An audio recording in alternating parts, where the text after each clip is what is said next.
This is Aion class number 12, and the assignment covers paragraph 177 to 192, which includes the completion of chapter 8, entitled The Historical Significance of the Fish, and follows up with the entirety of chapter 9, a short chapter entitled Ambivalence of the Fish Symbol.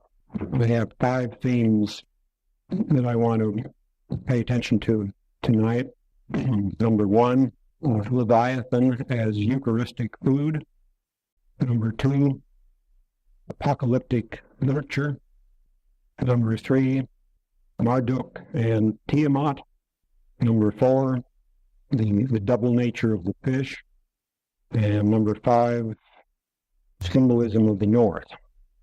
Let's start with the theme of Leviathan as Eucharistic food. The Eucharist, is the host at sacred food that's distributed in the ritual of the Mass, and is considered to be the consubstantiated body of Christ. And it's the literal flesh of Christ that's eaten in the Eucharistic Mass. And as Jung talks about, Leviathan is described as Eucharistic food. In paragraph 178, on page 116, he says, in Jewish tradition, the pharmakon athanasius, that means the medicine of immortality, is the flesh of Leviathan, and this messianic fish. The Talmud Sanhedrin says that the Messiah will not come until a fish is sought for an invalid and cannot be procured. And according to the Apocalypse of Baruch, Behemoth, as well as Leviathan, is a Eucharistic food. So that's the image I want to look into at this point.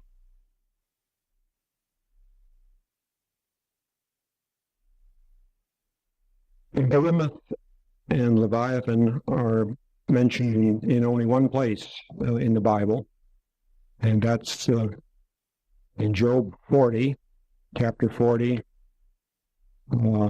starting with the 15th verse, and then running into chapter 41.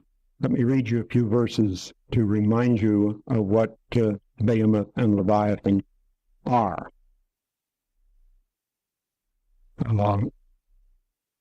Yahweh has just made his grand entrance before Job, and in the course of describing how grand he is in comparison to how small and miserable Job is, he produces these exhibits of these great monsters.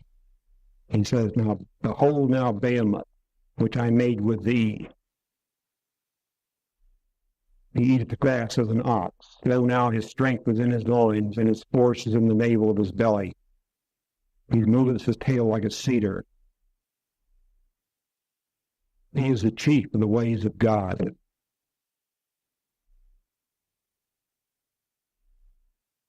So on. Then he turns to the other exhibit, Leviathan. "Canst thou draw out Leviathan with a hook, or his tongue with a cord? Will he make a covenant with thee? Wilt thou take him for a servant? Wilt thou play with him as with a bird? Behold, the hope of him is in vain." So these are the theriomorphic aspects of Yahweh that he's manifesting to Job. And I brought along the well-known picture of Blake's to remind you how Blake perceived those two creatures, Behemoth and Leviathan. The one is a mammal, a grass eater. The other is a monster of the depths. Lowe's statement that Leviathan is a Eucharistic food leads into a quite important image in Jewish legend, the Messianic banquet. And I want to read you a few texts concerning the Messianic banquet, which I am taking from a fine work which I recommend to you. It is Raphael Patai's book, The Messianic Text, in which he brings together, does a wonderful job for us. We don't have to go searching through all the obscure literature. He brings all of the significant Messianic texts in Scripture, Apocrypha, and legend, all together in a single volume. Patai, P-A-T-A-I. And here are some of the things that he quotes the legends as saying about the Messianic banquet. The banquet is what will take place when the Messiah comes, and the devout or elect then are all invited to the banquet with the Messiah. Already says that God created a male and a female Leviathan, and had they copulated, their offspring would have destroyed the whole world. So what did the Holy One, blessed be He, do? He castrated the male and killed the female and preserved her in salt for the pious in the future to come. And also Behemoth, he created male and female. He castrated the male and cooled the female and preserved her for the pious in the future to come. The Holy One, blessed be He, will in the future prepare a banquet for the pious from the meat of Leviathan.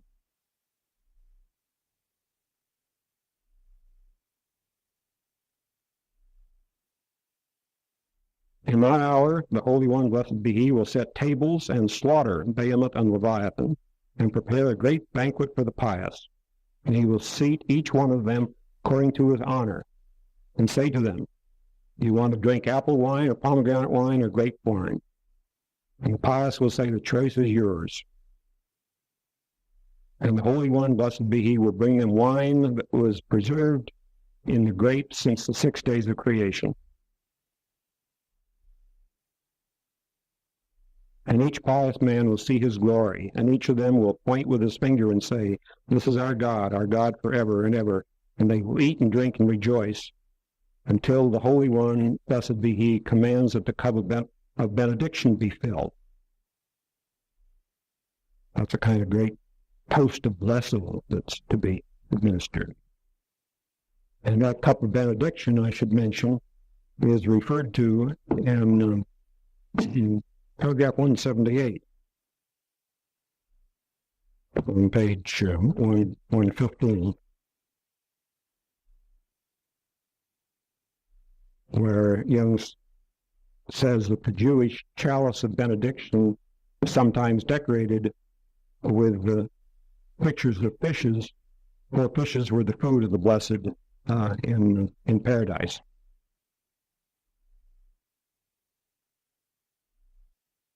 So you get the image,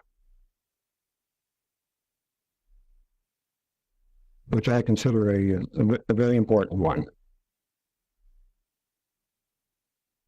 Leviathan represents the primordial infantile psyche, which the legend tells us is assimilated at the time of the coming of the Messiah, at the time of the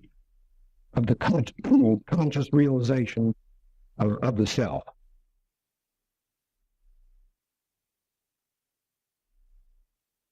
You might say that this is a larger, a grander version of the image that we spoke about last time of Tobias eating the great fish that leapt out of him.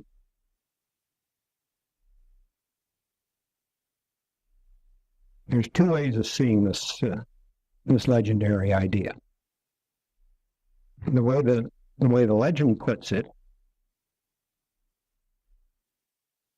when the Messiah comes, then the Leviathan will be served up as Eucharistic food. That is, that when the self comes, then the primordial infantile psyche will be assimilated. Or the other way of putting it is that when the primordial psyche is assimilated, then the Messiah will come.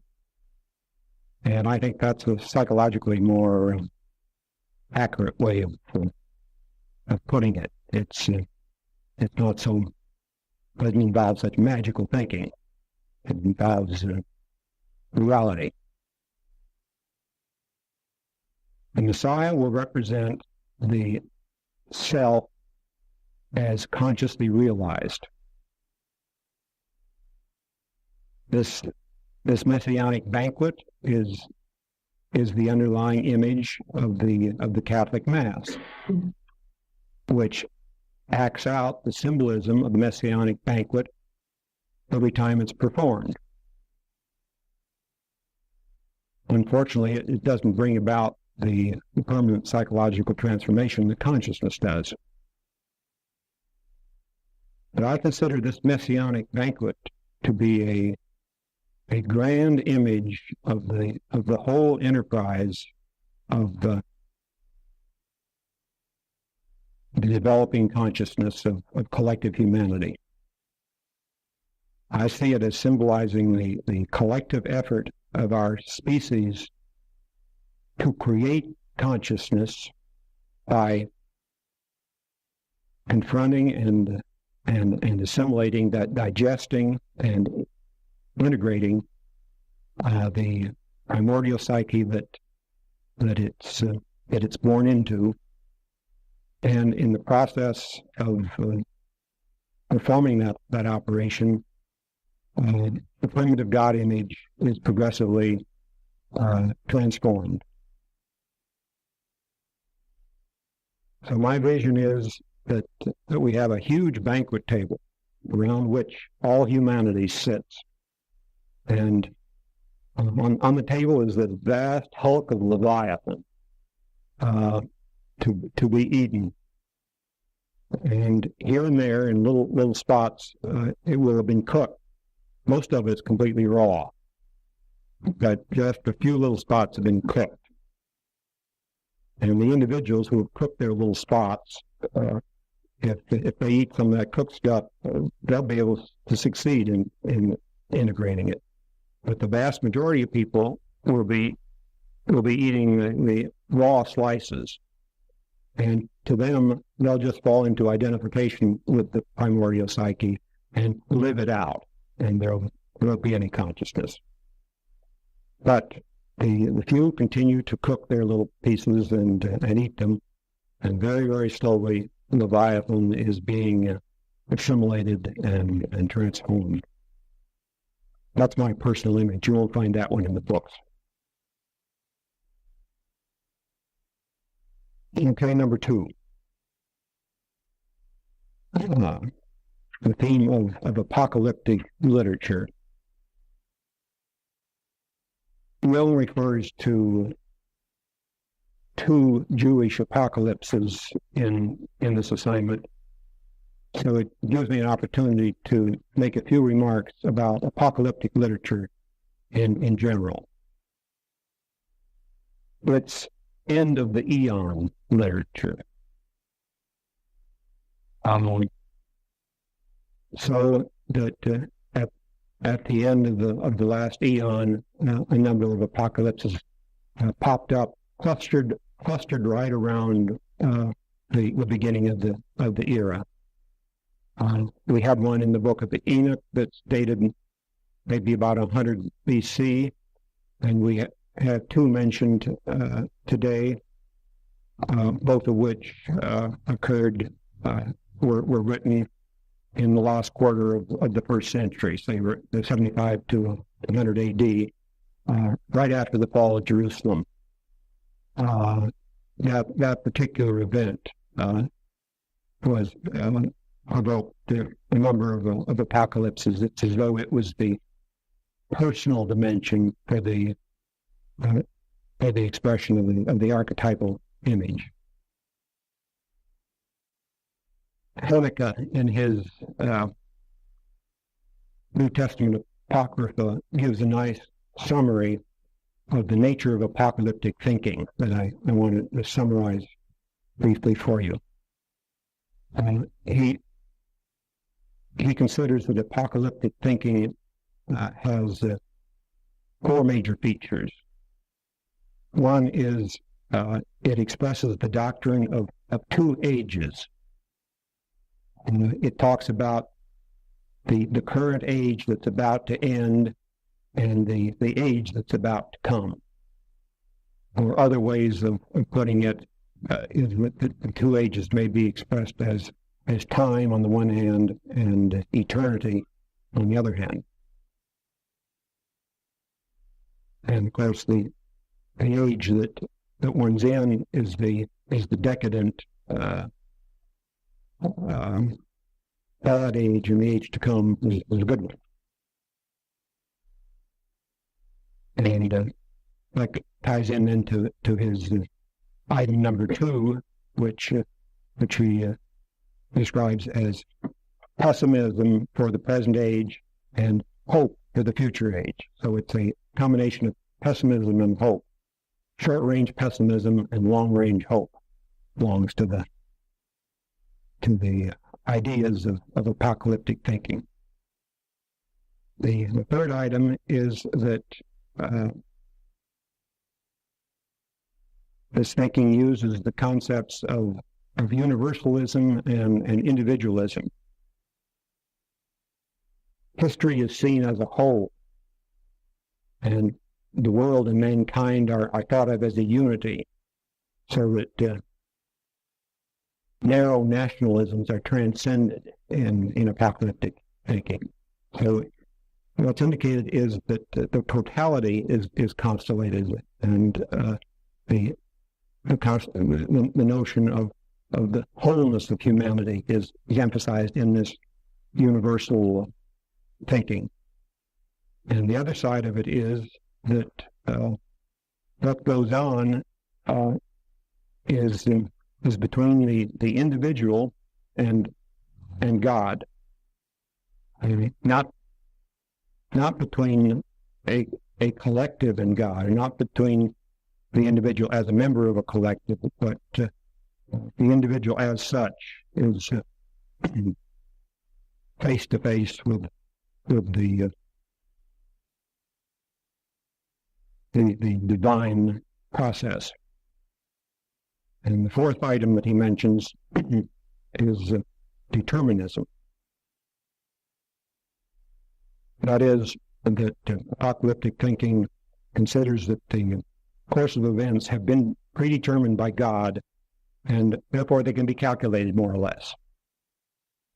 And that particular way of thinking would correspond to the activation and living out of an archetypal pattern, because to the extent that an archetype is governing the course of events, either in an individual's life or in the life of the collective, to that extent, then in a general way, the events are determined because the pattern has already been laid down. So those are some of the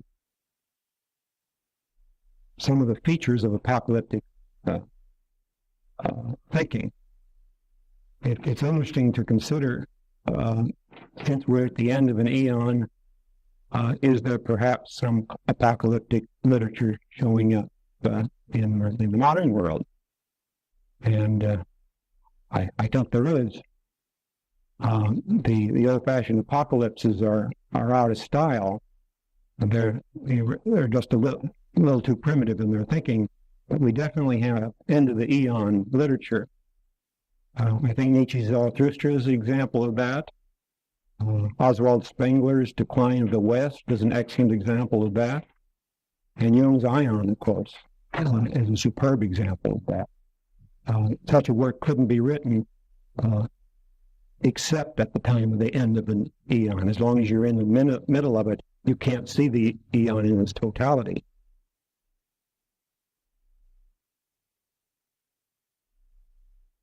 Now, more specifically, Jung speaks of two different apocalypses in the assignment.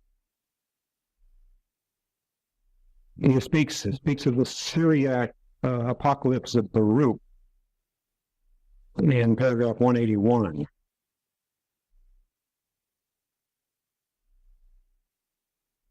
He says, according to the Syrian apocalypse of Baruch, time preceding the coming of Messiah falls into 12 parts, and the Messiah will appear in the 12th.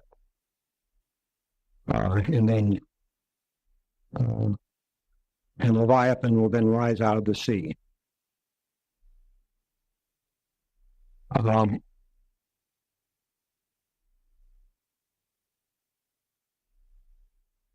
This was an apocalypse written by Pharisaic Jews, probably about 75 A.D., after the destruction of the temple in 70 A.D. And in this apocalypse, there's a dirge over the destruction of Jerusalem. And Jerusalem is here thought of not just as the concrete city, but as the whole world, the whole world of believers. And there was then a description of the coming judgment.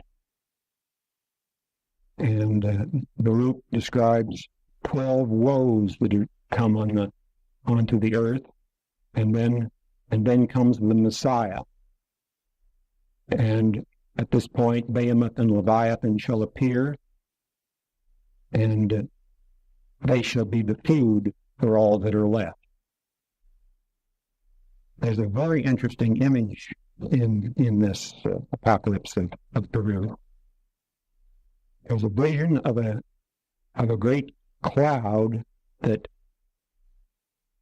forms from sea and floats up into the sky. And it is a cloud containing black and white waters. Actually, the waters are described as black waters and white waters, and also waters of all colors. But then this cloud emits a series of rivers that descend on the earth, 12 different rivers. Some of them are rivers of black water, and a few of them are rivers of bright water. Baruch is told that what's being pictured here is an image of the entirety of world history from Adam to the Messiah. And these 12 different rivers represent different phases, different sequences of events. And then at the end of the 12th river, then comes the Messiah. You see, what I think one is obliged to do in studying Aion, Jung draws our attention to a vast multitude of materials, like the Syriac apocalypse. And he just mentions it in passing, but to get the full flavor of that lies behind those references, you need to go back to the original and read it in its entirety, and then you get the full range of symbolism that lies behind what Jung is referring to. You see. So this is the Syriac apocalypse of Baruch. The other one that Jung refers to is Second Esdras. He refers to that in paragraph 185 on page 120.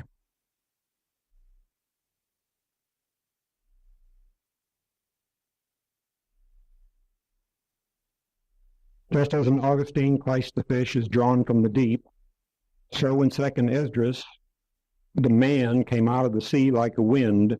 His appearance was heralded by an eagle and a lion, theriomorphic symbols which greatly affrighted the prophet, in the same way that Behemoth inspired terror in Job. Well, there again, he just drops this and then moves on. So let's spend just a little more time looking at what second Esdras is. It's another apocryphal, apocalyptic work written about the same time as the Baruch work, and in this one, it's impossible to summarize it because it's composed of a great many different visions. But the particular vision that Jung refers to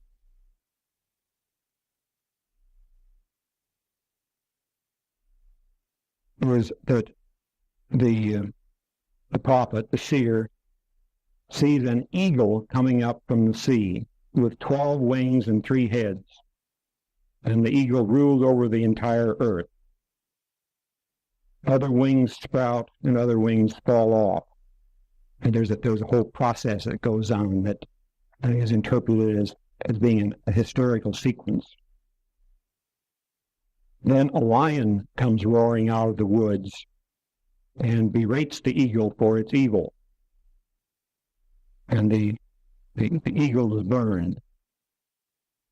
And we're told that the lion represents the Messiah who comes to overcome the evil rulers of the earth, represented by the eagle and its various wings. Then, after these 2 theriomorphic images, eagle and lion, then a man rises from the sea. A violent wind stirs the sea and causes the form of a man to emerge, who flies into the clouds of heaven. And then the voice from his mouth melts everything that hears it. It's a kind of variation of the rivers of water of the previous apocalypse. The voice of the man melts everything that heard it. And a multitude of men try to make war against the celestial man. But he stands on a mountain and sends out of his mouth a fiery stream of flaming breath, a storm of sparks, which burned up the multitude against him. It's all part of an apocalyptic end of the world that is then followed by a last judgment. And then, as is so often the case with these apocalyptic images, the seer is then told to write down his vision and publish it. It was the same thing that was told to St. John the Divine, who wrote down the Revelation, which is a classic example of this form of literature. Okay, going to theme 3, Marduk and Tiamat. Jung refers to this in paragraph 185.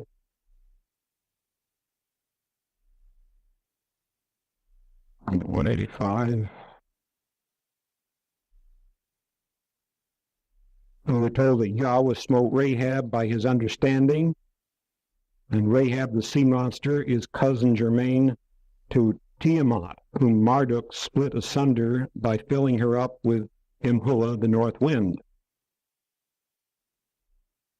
Here again, he just mentions that and passes on the assumption that everyone is familiar with the story, and perhaps you are, because this is better known.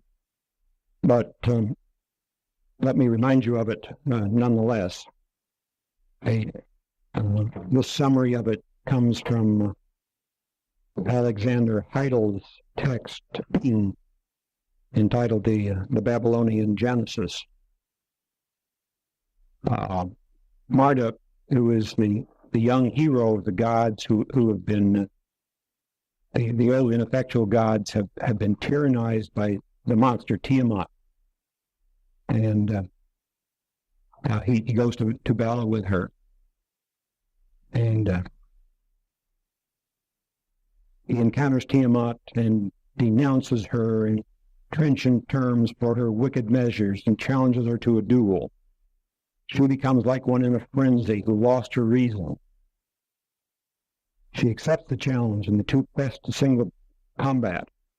Marduk spread out his net and enmeshed her, and when Tiamat opened her mouth to devour him, he drove in the evil or north wind in order that she should not be able to close her lips. Then he shot an arrow through her open mouth. It struck her heart and destroyed her life. Then he cast down her carcass. Then he split her skull with an unsparing club, cut her arteries, and caused the north wind to carry her blood southward. Finally, he divided the colossal body of Tiamat into two parts to create the universe. With one half of her corpse, he formed the sky, and with the other half, he formed the earth. That's the gist of the image.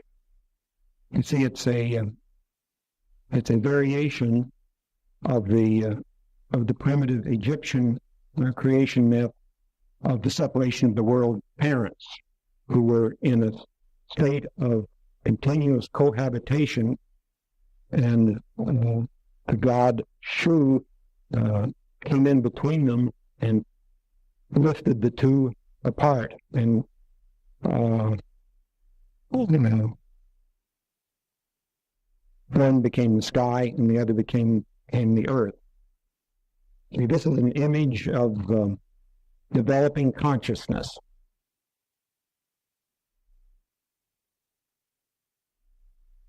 Whenever consciousness touches an unconscious content, the content is split into opposites, because that's the nature of the way consciousness operates. And this is a basic aspect of creation myths. If you're interested, I'll discuss this at greater length in the separate audio chapter of Anatomy of the Psyche.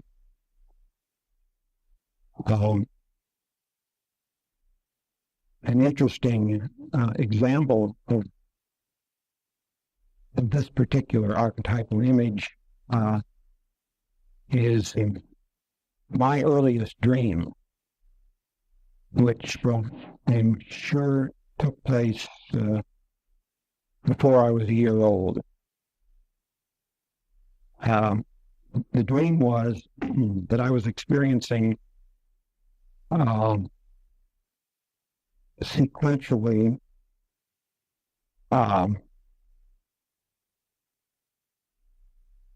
smoothness and roughness. Smoothness was heaven and roughness was hell. I didn't have any words, but these were just experiential conditions, but they were contrasted with each other, you see. So it's an example of how even so early in life the opposites are being separated, so that the young emerging ego starts to make distinctions between what it likes and what it doesn't like.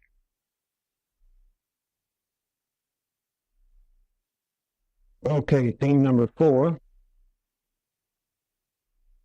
really continues this idea of opposites. This is the double nature of the fish. And the majority of chapter 9 concerns this subject.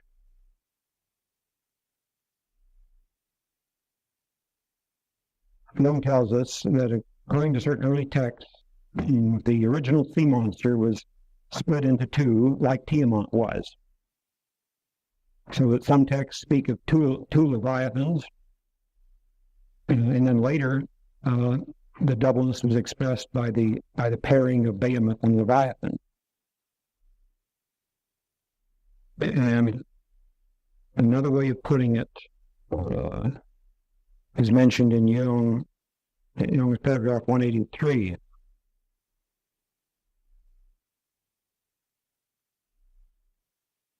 where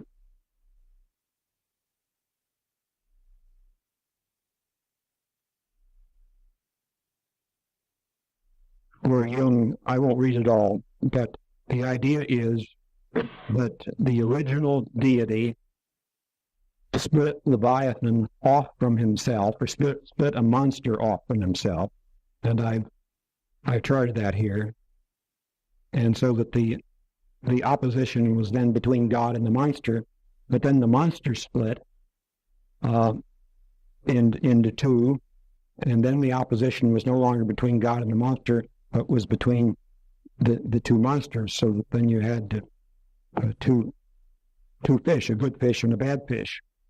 And I put it in this particular fashion to indicate that this is a variation of the same archetypal image that Jung speaks of later, of the two sons of God, the good son and the bad son, Christ and Satan. You see, so this is the prototype for the two sons, Christ the good fish, and Satan the bad fish.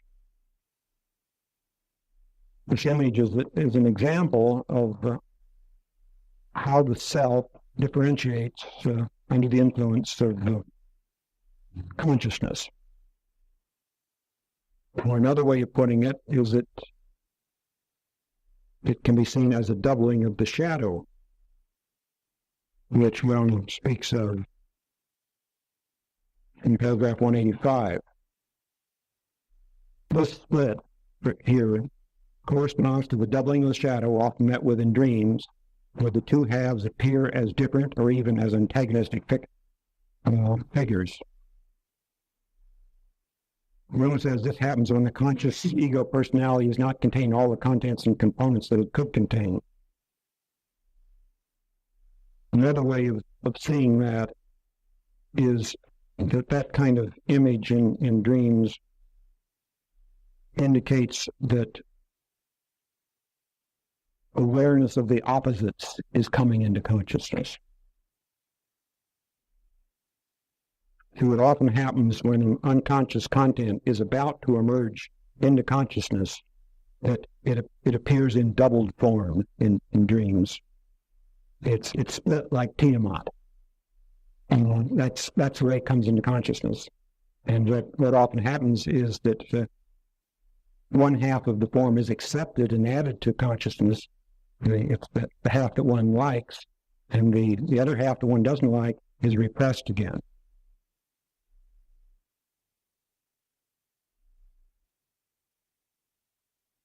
I spoke last time about the double paradoxical nature of the fish, and this chapter offers some more evidence on this. And after presenting some of this evidence, Jung then goes on to say in paragraph 187,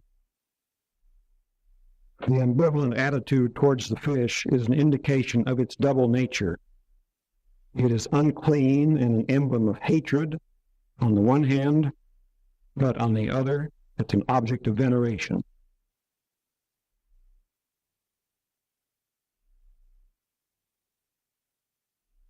And there's a very interesting reference to the despicable aspect of the fish, which appears in note 61 on page 116.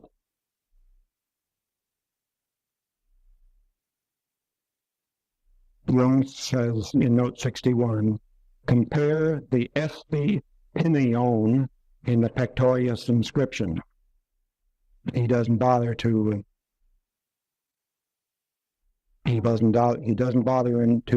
translate that. And then when we turn back to page 89, a note on page 89, we read in that note, he quotes this Pectorius inscription, which has an uncertain reading, and it's translated, it reads, eat holding the fish in the hands. Nourish now with the fish. I yearn, Lord, savor it. And then Jung says, probable reading is Aion instead of Aion. And he goes to the trouble to refer to that note here again on page 116. Now that piqued my interest because practically all Greek he adds a English interpretation, but he didn't this time. And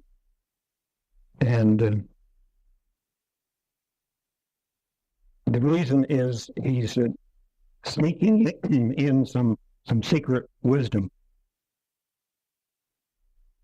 You see, Aion means eat the dirty thing, eat the filthy thing. That's what it means. But considering what he's talking about, Eucharistic food, that's pretty shocking. So he doesn't translate it. But the same paradoxical wisdom is alluded to in paragraph 185, where Jung speaks of, in Augustine, Christ is the fish drawn from the deep. And then he goes ahead and adds, the fish drawn from the deep has a secret connection with Leviathan. He is the bait with which Leviathan is lured and caught. This fish is probably a duplication of the great fish and stands for its pneumatic aspect. It's evident the Leviathan has such an aspect because he, like the ichthyes, is Eucharistic food. See, what Jung is saying here is that, symbolically speaking, Leviathan equals Christ. They are symbolically equivalent. So that when one eats Christ's flesh in the Eucharistic meal, one's eating Leviathan. And conversely, when one assimilates a bit of Leviathan, the primitive infantile psyche, one's also partaking of the sacred Eucharist.